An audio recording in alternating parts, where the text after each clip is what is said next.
Hello guys, welcome. போன வீடியோவில் வந்து டீஸ்கேலிங் பவுடர் வந்து எப்படி யூஸ் பண்ணுறதுன்றத பற்றி பார்த்தோம். இந்த வீடியோவில் வந்து டீஸ்கேலிங் யூஸ் பண்ணதுக்கப்புறமா உள்ளே இருக்க டஸ்ட்டை வந்து க்ளீன் பண்ணி வெளியே எடுக்கணும். அதுக்கப்புறமா ஹோஸ் க்ளீனிங் இதெல்லாம் வந்து இப்படி பார்க்க போகிறோம். இதுக்கு தேவைப்படுறது வந்து ஒரு 3 பொருள் தேவைப்படும். இந்த மாதிரி ஒரு டப்பா ஒன்று எடுத்துக்கோங்க. அதுக்கப்புறம் ஒரு ப்ரஷ்ஷு, ஒரு டெஸ்டரு, ஒரு கட்டிங் பிளேயர். அதுக்கப்புறம் மிஷின் ஆனில் இருந்துச்சுன்னா அதை வந்து பவர் ஆஃப் பண்ணிவிட்டு சர்க்யூட்டும் ஆஃப் பண்ணிவிட்டு அன்ப்ளக் பண்ணிடுங்க. மேபி ஏதாச்சும் ஒரு கரண்ட்டு வர்றதுக்கும் வாய்ப்பு இருக்குது. ஏன்னா நம்ம வந்து மிஷினை இப்போ பிரித்து உள்ளே இருக்கிறத வந்து செக் பண்ண போகிறோம், எப்படி இருக்குது ஃபங்க்ஷனிங்லாம் அப்படின்ட்டு.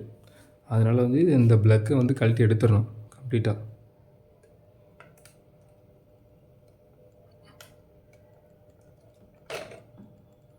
எடுத்துகிட்டு இங்கே வந்து இது இருக்கும் மாட்டுறதுக்கு, ஹோல்டரில் மாட்டிடணும்.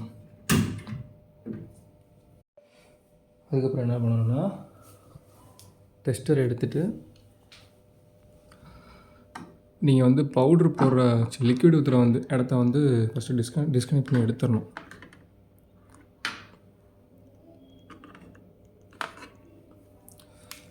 கேட்டுறது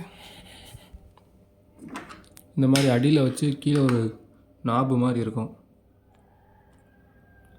அந்த நாபில் தான் வந்து ப்ளேஸ் ஆகிருக்கும். அந்த நாபை வந்து நம்ம அப்படியே லைட்டாக லிஃப்ட் பண்ணோன்னா டெஸ்டர் வச்சு அப்படியே வரும். அப்படியே நம்ம லிஃப்ட் பண்ணோன்னா தெரியுதா? தெரியும்னு நினைக்கிறேன். தெரியுது. இப்படி லைட்டாக லிஃப்ட் பண்ணிங்கன்னா வெளியே வந்துடும். வெளியே வந்ததுக்கப்புறம் அப்படியே அதை எடுத்துட வேண்டியதான். வெளியே பார்த்தாலே உங்களுக்கே தெரியும் உள்ளே எப்படி டஸ்ட் இருக்குன்ட்டு. இதை தான் இப்போ பார்த்து க்ளீன் பண்ண போகிறோம். இது வந்து கொஞ்சம் லிக்விடு தண்ணி ஏதாச்சும் சேர்ந்து இருக்கும். ப்ரீவியஸ் வாஷில் ஏதாச்சும் பண்ணிகிட்டு இருந்தீங்கன்னா அதை எடுத்து வச்சிடணும் தனியாக. அடுத்த ப்ராசஸ் என்ன பண்ணணும்னா டெஸ்டர் எடுத்துகிட்டு கீழே இருக்க இந்த சேம்பரை ஓப்பன் பண்ணணும். இந்த சேம்பரும் அதே மாதிரி தான், கீழே ஒரு நாபு மாதிரி வச்சு கொடுத்துருப்பாங்க. அதில் டெஸ்டர் அப்படி வச்சு கீழே நோக்கி இப்படி லைட்டாக புஷ் பண்ணி வெளியே தள்ளினீங்கன்னா அது வெளியே வந்துடும். சிம்பிள் தான், ரெண்டுமே கழட்டுறது. எடுத்துடணும். இதை எடுத்து இந்த பக்கம் தனியாக வச்சிடணும். அதுக்கப்புறம் என்ன பண்ணணும்னா இதை கழட்டி இதுக்குள்ளே க்ளீன் பண்ணணும். இதான் ட்ரைன் ஹோஸ்ன்னு சொல்லுவாங்க. இது வந்து ஒரு மிஷின்லேயும் ஒரு மாதிரி இருக்கும். இதில் வந்து சின்ன ஒரு டியூப் மாதிரி இதில் வரும். சில மிஷினில் இப்படி வந்து இப்படி ரவுண்டாக வச்சுருப்பாங்க. அதை வந்து அது எதுக்குன்னா வாட்டர் வந்து தனியாக எடுத்துட்டு ஃபஸ்ட்டே எடுத்துகிட்டு அதுக்கப்புறம் அதை கழட்டிட்டு உள்ளே இருக்க டஸ்ட்டு எடுக்கிறதுக்காண்டி வச்சுருப்பாங்க. சில பேஸ் மாடல்ஸில் இது வந்து கொஞ்சம் பேஸ் மாடலு, அதனால் அதில் அது இல்லை. அதுவும் வெயிட் வந்து கொஞ்சம் கம்மி, 6 kg தான். அதனால் இதில் கொடுக்கல.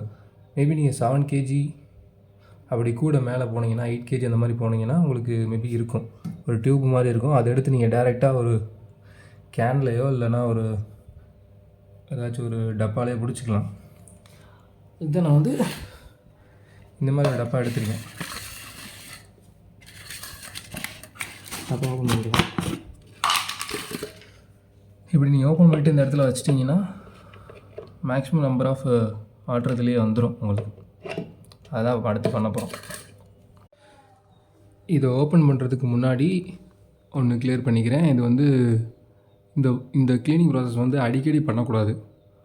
குறைஞ்சது ஒரு 6 மந்த்து அப்படின்னா ஒரு 1 year அந்த மாதிரி தான் பண்ணணும். டீஸ்கேலிங் வந்து நீங்கள் யூஸ் பண்ணுறது தனி. இந்த மெயின்டெனன்ஸ் வந்து நான் அந்த மிஷின் வந்து ஒரு கிட்டத்தட்ட ஒரு 2 yearsக்கு மேலே வந்து யூஸ் பண்ணிகிட்ருக்கேன். இப்போ தான் வந்து நான் கொஞ்சம் ஓப்பன் பண்ணி பார்க்க போகிறேன். இது வந்து இன்னொன்று சொல்லிக்கிறேன். வந்து வாரண்ட்டி பீரியட் உங்களுக்கு இருந்துச்சுன்னா இந்த இதை வந்து பண்ணாதீங்க. அவங்க சர்வீஸ் சென்டர்லேயே கூட அப்ளை பண்ணி பண்ணுங்கள், அது நல்லது. மேபி உங்களுக்கு சர்வீஸ் சென்டர் கொஞ்சம் நீங்கள் இருக்க இடத்துல அவைலபிளாக இல்லை, க்ளீனிங் ப்ராசஸ் சரியாக பண்ண மாட்டேன்றாங்க அப்படின்ற பட்சத்தில் நீங்கள் இதை பண்ணிக்கலாம். அதுலாம் வாரண்ட்டி அவங்களுக்கு முடிஞ்சிருச்சுனாலும் நீங்கள் இதை பண்ணலாம். பண்ணும்போது கொஞ்சம் பார்த்து பண்ணணும், பொறுமையாக எதை பண்ணாலும். ஏன்னா எல்லாம் கீழே இருக்குது பிளாஸ்டிக்கு, மேலே இருக்குது பிளாஸ்டிக் தான். இந்த மாதிரி ஒரு சின்ன டெஸ்டர் வச்சு தான் நம்ம வந்து ஓப்பன் பண்ண போகிறோம். அதனால் பார்த்து ஓப்பன் பண்ணணும். அடுத்த மிஷின் இப்படி பின்னாடி திருப்பிக்கணும். அதை நான் பண்ணுறேன். இப்போ வந்து தனியாக ஒரு ஹேண்டில் திருப்ப முடியாது. நான் திருப்பிட்டு கட் பண்ணிவிட்டு திருப்பிட்டு உங்களுக்கு மறுபடியும் கண்டினியூ பண்ணுறேன். இது மாதிரி திருப்பிக்கிட்டு இன்னும் கொஞ்சம் நல்லாவே திருப்பிக்கணும். உங்களுக்கு எஸ்ஓக்கு ஏற்ற மாதிரி நீங்கள் கலட்டுறதுக்கு ஏற்ற மாதிரி நீங்கள் திருப்பிக்கிட்டு பார்த்துக்கணும். இப்போ நம்ம கலட்ட போகிற ஹோஸ் வந்து என்ன ஸ்க்ரூ எதுனா 2 ஸ்க்ரூ இருக்கும். இந்த ஸ்க்ரூவை கழட்டணும், இந்த ஸ்க்ரூவை கழட்டணும். மேக்ஸிமம் வந்து எல்லா ஃப்ரண்ட் லோட்லேயுமே மேலே இருக்க இந்த ஸ்க்ரூ மாதிரி தான் வரும். மேலே மட்டும் தான் ஸ்க்ரூ இருக்கும். அப்படி வந்து டில்ட் பண்ணி ட்ராக் பண்ணி கழட்டி எடுக்கிற மாதிரி தான் இருக்கும். இதை வந்து கலட்டுறதுக்கு முன்னாடி என்ன பண்ணணும்னா, இது மாதிரி இன்லெட் பைப் இருக்கும், அதை வந்து க்ளோஸ் பண்ணிடணும். இதை க்ளோஸ் பண்ணிவிட்டு இதையும் டிஸ்கனெக்ட் பண்ணிடுங்க. மேலே தூக்கி அப்லிஃப்ட் பண்ணிவிட்டு இதை எடுத்து விட்டுட்டு கீழே இழுத்துட்டு அப்படியே புல், அவ்வளோதான் வந்துடும்.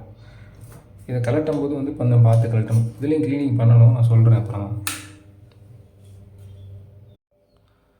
அந்த ஸ்க்ரூ வந்து டெஸ்டரை வச்சு கழட்டணும். பொறுமையாக கழட்டுங்க. ஒரு ஸ்க்ரூ கழட்டிட்டு ஸ்க்ரூவை வந்து பத்திரமா வச்சுருங்க. ஏன்னா அந்த ஸ்க்ரூ கிடைக்காது இந்த சென்ஸ் உங்களுக்கு உடனே கிடைக்காது மூடுறப்போ. அதனால் ஒரு பத்திரமா ஒரு கார்னராக பார்த்து வச்சுருங்க. அதே மாதிரி இந்த பக்கம் இருக்க ஸ்க்ரூ கழட்டிக்கலாம்.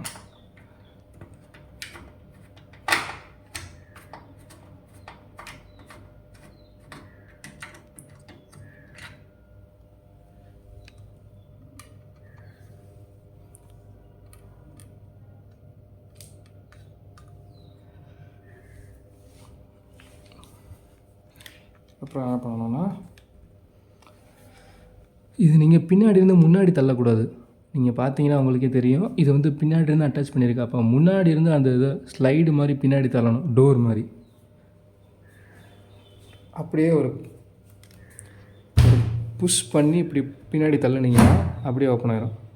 தெரியுதா உங்களுக்கு? இவ்வளோ தான் ஓப்பன் ஆகும், இதுக்கு மேலே நீங்கள் தள்ளக்கூடாது. ஓப்பன் பண்ணிவிட்டு அப்படியே தூக்க வேண்டியதான். சரிதான், தூக்கிட்டு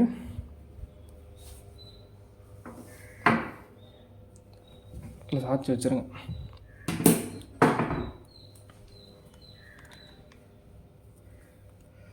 இவ்வளோதான் ஓப்பன் பண்ணுற ப்ராசஸ்ஸு. இதில் நீங்கள் என்ன செக் பண்ண வேண்டியது இருக்குன்னா, இந்த ஸ்ப்ரிங் எல்லாம் கரெக்டாக இருக்கான்னு பார்த்துக்கோங்க. ஸ்ப்ரிங்கு கரெக்டாக இல்லைன்னா உங்களுக்கு வந்து ஸ்பின்னே ஆகாது. உள்ள ஸ்பின் ஆகிறப்ப சவுண்ட் பயங்கரமாக வரும்.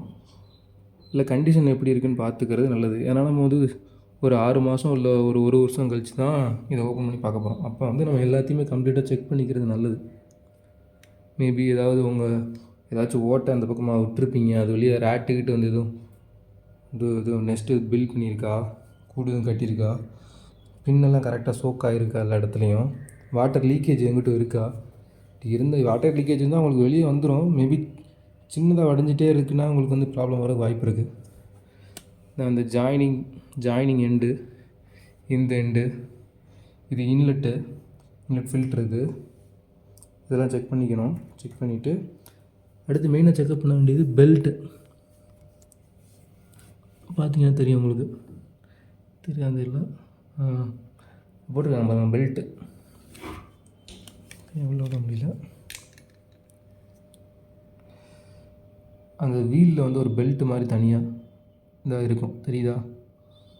அந்த பெல்ட்டு வந்து கண்டிஷன் எப்படி இருக்குன்னு பார்த்துக்கிறது நல்லது. 6 மந்த் ஆர் 1 இயர் அப்போ நீங்கள் கலட்டுறப்போ இதுதான் மெயினாக செக் பண்ணணும். ஏன்னா அந்த பெல்ட்டு வந்து அந்து போச்சுன்னா உங்களுக்கு திடீர்னு நடுவில் வந்து ப்ராசஸ் நிற்கிறது வாய்ப்பு இருக்குது. ஆனால் பெல்ட்டு அவ்வளோ சீக்கிரம் வந்து அந்து போகாது. இருந்தாலும் அந்த மாதிரி ஒரு பேட் சுச்சுவேஷனில் இருந்துச்சுன்னா உங்களுக்கு நீங்கள் சர்வீஸ் சென்டர் இல்லைன்னா அந்த பெல்ட், அந்த மாடலோட பெல்ட் வந்து நெட்டில் அடித்து பார்த்து அமேசானில் உங்களுக்கு இருக்கும். நீங்கள் அதை பார்த்து உங்கள் மாடலுக்கு ஏற்ற மாதிரி பார்த்து அதை ஆர்டர் போட்டு நீங்களே கூட ரீப்ளேஸ் பண்ணிடலாம். அதை நான் ஒரு நாள் அடுத்த வீடியோ சொல்கிறேன். இந்த வீடியோ வந்து க்ளீனிங்க்கு தான். அது வந்து இதெல்லாம் கழட்டிட்டு உள்ளுக்க மாட்டுற மாதிரி இருக்கும். மேபி அந்த மாட்டுற மாதிரி ப்ராசஸ் வந்துச்சுன்னா நான் உங்களுக்கு சொல்கிறேன்.